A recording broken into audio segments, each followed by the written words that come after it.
The production of this program is made possible thanks to the support of the following and viewers like you. We're mesmerized by technology, two in particular, AI and Bitcoin. And while we may have this fascination with them, we are unaware of the unintended environmental consequences associated with these technologies. Alex de Vries, the founder of Digiconomist, did wonder about those consequences, and he set out to look at two of the biggest energy sinks that technology has created, AI and Bitcoin. He says they're energy pigs. They eat up valuable electrical energy and generate tons of carbon emissions and electronic waste. According to Digiconomist, a single NVIDIA DGX A100 server can consume as much electricity as a handful of U.S. households combined. Because of this, the electricity consumption of hundreds of thousands of these devices will add up quickly. By 2027, worldwide AI-related electricity consumption could increase by 85 to 134 terawatt hours of annual electricity consumption. This figure is comparable to the annual electricity consumption of countries such as the Netherlands, or Argentina, or Sweden. I invited Alex de Vries of Digiconomist to join me for a conversation that matters about the unintended consequences of digital technology consumption. Alex, welcome. Thank you for having me. What made you start to say, hang on a second here, yes, this all looks wonderful on the shiny exterior outside, but what is the story behind the story when it comes to electrical consumption and the impact on the environment? What led you down this path? Yeah, I once started going down the rabbit hole back in 2016 when I first read an article myself that said, hey, a single Bitcoin transaction is already consuming as much power as a US household typically consumes over the course of 1.5 days. And I was like, okay, for something as simple as me sending you money, something's really going wrong there. It can't use that much power, but let's see. I thought that this was at least something people should be aware about if this is really going on in the background. And when I was looking into it, I couldn't find any source of information at all. So that's when I decided to just start providing that type of information myself. And throughout the years, I've been following, first of all, the development of the energy consumption of cryptocurrencies, Bitcoin in particular. I was just talking about 2016, but especially since 2018 and the 5 years afterward, that became a very significant consumer of electricity worldwide. Just the Bitcoin network alone consumes as much power as all data centers in the world combined during the past decade. That's just Bitcoin.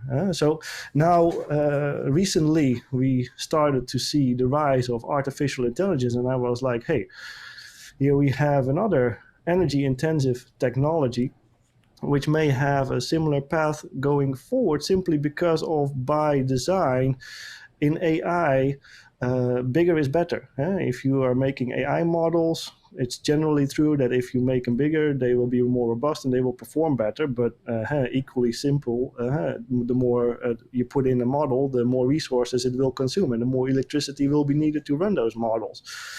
So that dynamic in itself is already fundamentally incompatible with environmental sustainability. If you think of it from a climate perspective, we need less power consumption, not more power consumption, but here we have something that is naturally growing and growing. So that's when, after years of looking into energy-intensive digital currencies and all kind of other factors that relate to energy consumption, like carbon emissions, electronic waste, water consumption, I figured, okay, now it's time to look at these indicators for artificial intelligence, because here we have yet another technology which is going to grow really rapidly. And then indeed, from looking at the projections for how many of those servers are going to be manufactured in the coming years, you can indeed start to see a similar growth trajectory emerge, whereas in a couple of years, AI-related electricity consumption will be as high as where Bitcoin-related electricity consumption is today. And if you add it all up, then we are really doubling, or more than doubling, our total global data center electricity consumption in a relatively short period of time, not even including yet the growth in regular data center hardware because of these new technologies. So let's go first of all to electricity consumption and its relationship to the environment. And keep in mind that Bitcoin and AI data banks are based around the world in different jurisdictions. What's your main concern about the way in which the electricity is produced that fuels these data centers, or in Bitcoin's case, data mines? Yeah, so I think taking a little step back, we first of all have to realize how energy grids operate. We are already in the middle of a energy transition. We are trying to go green, which means that we are, whenever it's possible, we are prioritizing renewable energy over fossil fuel-based power. But a big problem is that the share of renewables we have on our grid is also generally limited. So if you look at the US, I think, I don't have the exact number, but I think over there a quarter or less is coming from renewables and all the rest is coming from fossil fuels.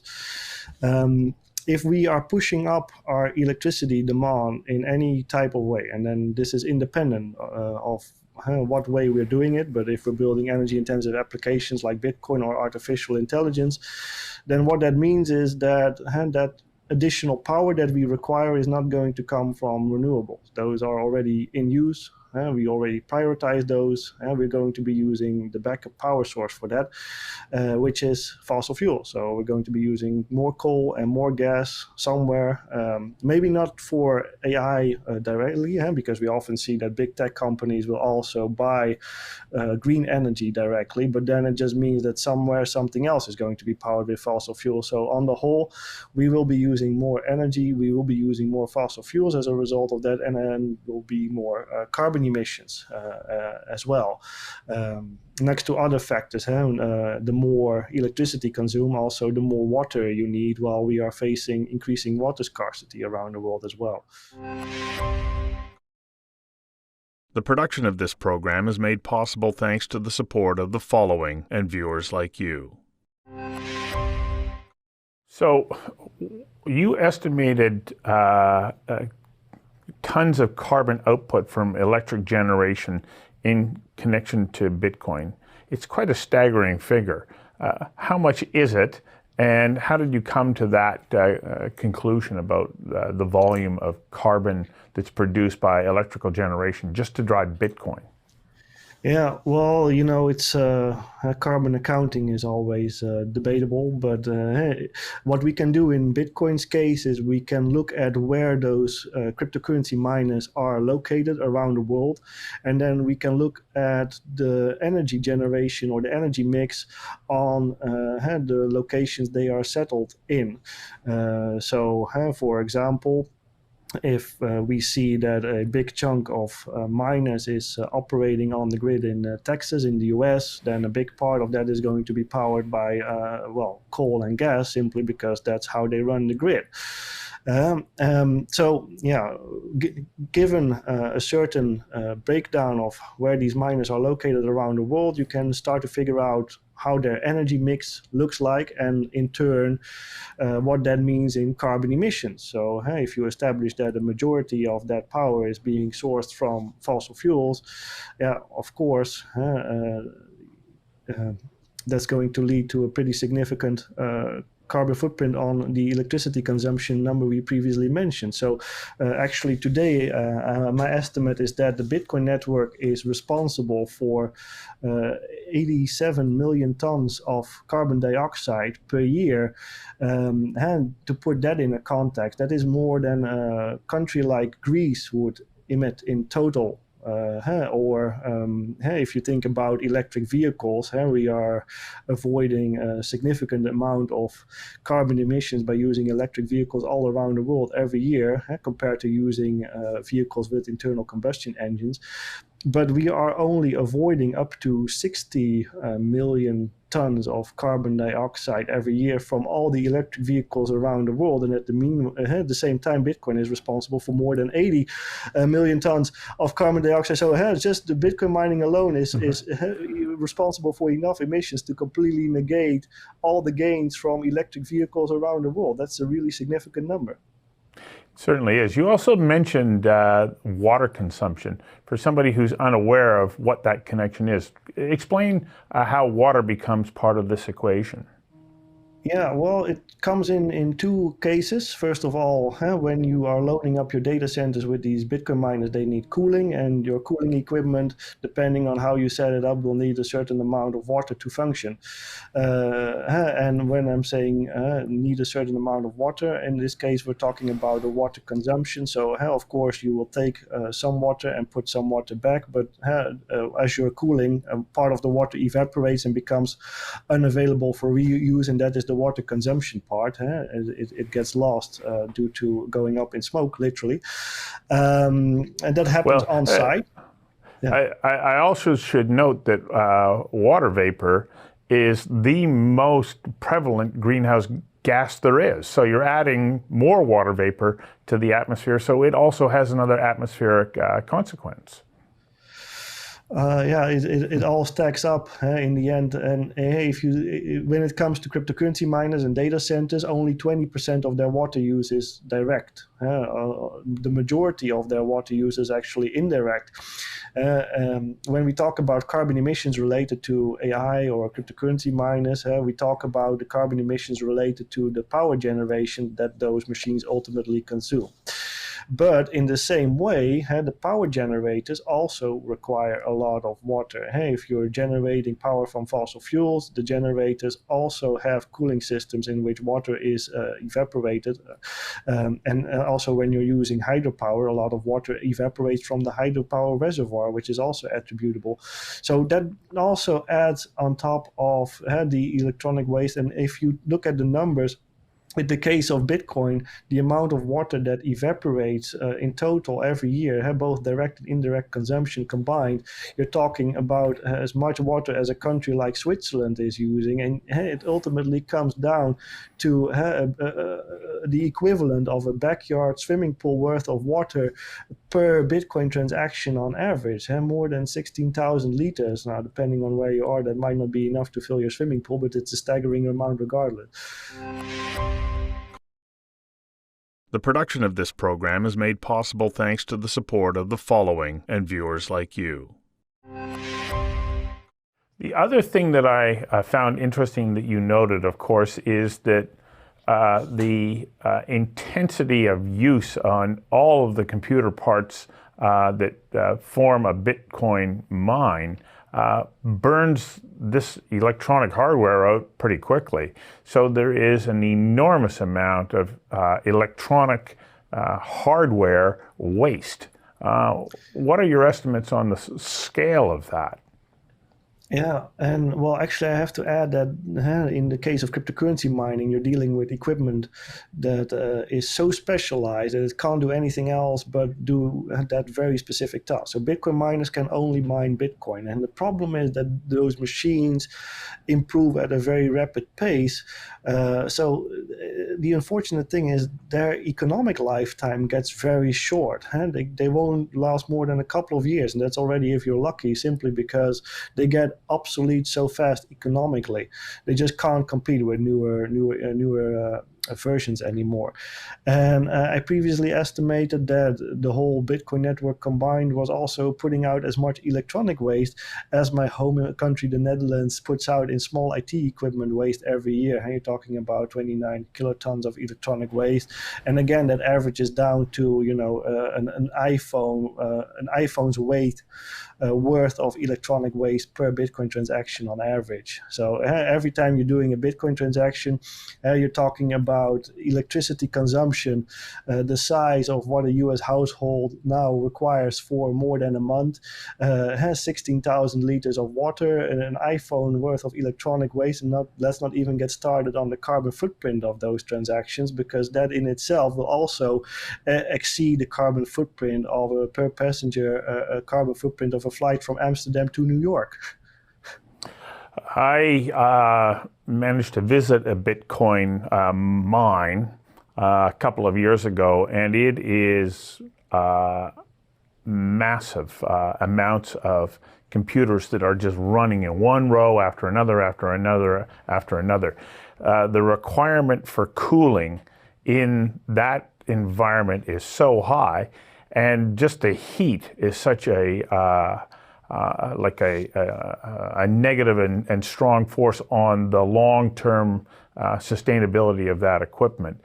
Everywhere you look, it is a big energy draw. So here in British Columbia, where there have been a couple of Bitcoin mines that have been set up, partly because we're in a northern environment, so you get cooler in the winter, the main power generation organization here, called BC Hydro, has put a moratorium on bit mining in BC. But I also found it interesting from your work that China has done the same. Do you anticipate that we're going to see more countries saying we can't afford to have Bitcoin mines? Yeah, absolutely. Yeah, we've also seen something similar in Sweden. And well, actually, I must add that in Sweden, there's a more general negative sentiment versus data centers, not just cryptocurrency miners. In the end, they suffer from the same problem, whether it is a regular data center or a cryptocurrency miner. These type of facilities, they don't contribute a whole lot to your local economy. They don't generate a whole lot of jobs. They do require a lot of power to operate. In the case of crypto mining, it's 24/7 non-stop. So that capacity that you're using never becomes available again. So if you need it, well, tough luck. You need to get it somewhere else. This is also part of responsible grid management. You need to be able to serve the peaks. You can't just give it away to cryptocurrency miners. But yeah, I think more countries are realizing that this is just a massive opportunity cost to have this type of facilities around. They cost a lot of power that you can put in other things. So in Sweden, for example, they said like, okay, we can put it into cryptocurrency mining, but we can also offer it to steel manufacturing, which is a lot more labor intensive. We get something back instead of machines making useless computations that are just thrown out immediately and no one ever has any use of that. So they don't serve to attract any other business. There's no reason why you would want to be near a cryptocurrency mine or a regular data center for that matter. It doesn't help to attract other types of businesses. In fact, most people want to be away as far as possible because it's also the noise on top of all the other problems. So if you're near those mines, it's really bad for anyone's sanity living near those things. So it will be increasingly difficult for anyone trying to set up this type of facilities to find locations to do that, as more and more countries are turning against it. I just saw the other day that Iceland is also cutting miners from their grid because they're like, okay, we want to put it into food, agriculture instead, not waste it on making useless computations instead. So as more countries do that, they might find it increasingly difficult to find a home. The production of this program is made possible thanks to the support of the following and viewers like you. So one of the other things that I found interesting in your research is you compared what, in essence, the ROI is on a Visa transaction and how many of them happen annually in the world versus what the ROI is on a Bitcoin transaction, which is very limited in the number of transactions that can be generated. Share some of that information for us, please. Yeah, when you're looking at Visa, you're talking about a very efficient company serving lots of people around the world, high volumes of transactions, and actually managing that with only 2 data centers. So they're working very efficiently. if you ultimately look at it from a carbon perspective, in the case of a Visa transaction, you're talking about milligrams of carbon dioxide per Visa transaction, whereas in the case of Bitcoin, you're dealing with a network which can only do a handful of transactions per second to begin with. Visa can do 65,000 per second if they have to. Bitcoin can do 5, and that's it. It doesn't have any capacity, and as a result of that, even it does have a carbon footprint which is much bigger than the entire financial system combined, not just Visa. Bitcoin mining has a carbon footprint which exceeds the entire financial industry combined. So all bank branches, ATMs, cashless payments, all combined, and you still don't get to the number for which Bitcoin is responsible. A single Bitcoin transaction has the carbon footprint equivalent to that of 1.5 million Visa transactions. That is the difference. So just in the last couple of minutes that we have here, I also indicated that AI is a growing energy sink. Where do you see a possibility that maybe AI can figure out its own energy consumption challenges, or is that wishful thinking? I would say it's very wishful thinking, because fundamentally, bigger will always be better in AI, and that is just not going to be compatible with environmental sustainability. The only thing you can hope for is that at some moment, some model like ChatGPT will become the most dominant one, and the competition has no interest in making the models bigger anymore, and also the main company itself, like the OpenAI behind ChatGPT, starts losing interest in making the models even bigger just because they don't have to. There's no pressure to. But other than that, I don't think that's desirable even. From a competition point of view, you don't want to have a monopolistic player like that. So if you want to have a healthy market, combining that with AI is going to be difficult, because AI, it will always require more. People will always want to make AI models bigger, because in the end, you make yourself unique from your competition through the model you're offering. If you offer the very best model, you will attract the most users and ultimately the most revenue. That's the idea. But it also means that you have to keep investing more resources in making those models even bigger to begin with, and there's no easy way out there. Well, and also if you take a look at big tech companies, they may go, okay, we're not going to be a large language platform, but we're going to use artificial intelligence to improve the services and the software that we have to give a better experience or better outcome for our subscribers or users. And so I don't think we're going to be able to stop this expansion of AI. And as you pointed out, the NVIDIA chip is power hungry. Exactly, indeed. And ultimately, there will be some benefits from AI, of course, but that this comes at the price of this technology just being very energy intensive in the background. And then on top of that, the energy efficiency gains that we do manage to realize, if we make certain goods and services more efficient, and we manage to make them cheaper, it is also not necessarily going to offset the extra energy use we use in the background, because increasing efficiency and making goods and services cheaper can also lead to increased demands. And we often see rebound effects where ultimately, as a result of making goods and services cheaper, we end up using way more than what we started out with, which just comes on top of needing more energy in the background. Yeah. Well, thank you very much for your time today.